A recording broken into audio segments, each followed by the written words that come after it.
Did you guys use a timer or just get better? Okay, so I'll start my phone just so I know where I'm at. Thanks for having me. I know this is last minute. I don't really have an organized speech too much. I just dropped in because I knew you had a meeting.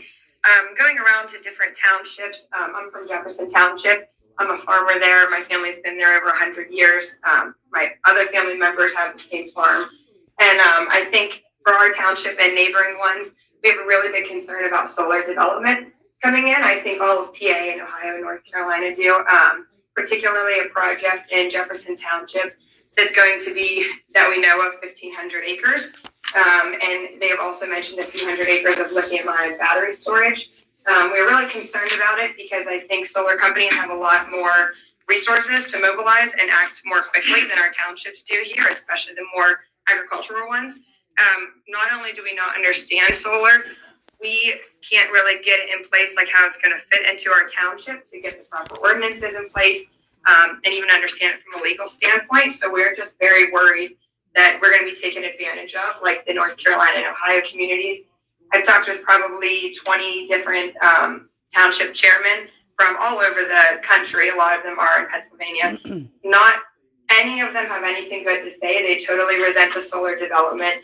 These companies are not really clean and green. They're just cashing in on a lot of good tax incentives. And what that causes is them to flip these projects very quickly. So whatever ordinances you have in place, they don't respect them. It's difficult to monitor the projects. We don't really have money to fight them legally. And what ends up happening is it blows out of proportion. They pay DEP fines and they don't really fix the project. And townships don't have the ability to go in and fix something, especially on 1,500 to 2,000 acre scale. So I guess I'm coming here because the residents are extremely concerned, and our township, Smith Township, and supervisors, from what I've talked to them, feel very like their hands are tied behind their back. And I think we don't have enough time as townships to get something in place.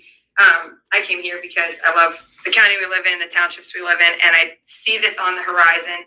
And I just think something needs to be done, whether there's like a committee or some township, like talk that we can all get on the same page, because together we're going to be a lot stronger to understand this and fight it. And I know there's a lot of townships across the nation that are more than happy to hand us their ordinances, their experience, their history, and just really invaluable advice to help us make decisions ahead of time. Because once it's here, it's really hard to control it or reverse it. So I think it's more of a preventative and protective matter than a reactive matter. And at least for our township, we are unhappy with how things are moving, and the residents are starting to meet on their own and try to move forward, but we don't feel like supervisors are. Thank you. Before you leave, if you would give your information to Heather in the back of the room, we'd like to reach out to you and continue the conversation. Sure, thanks. Thank you.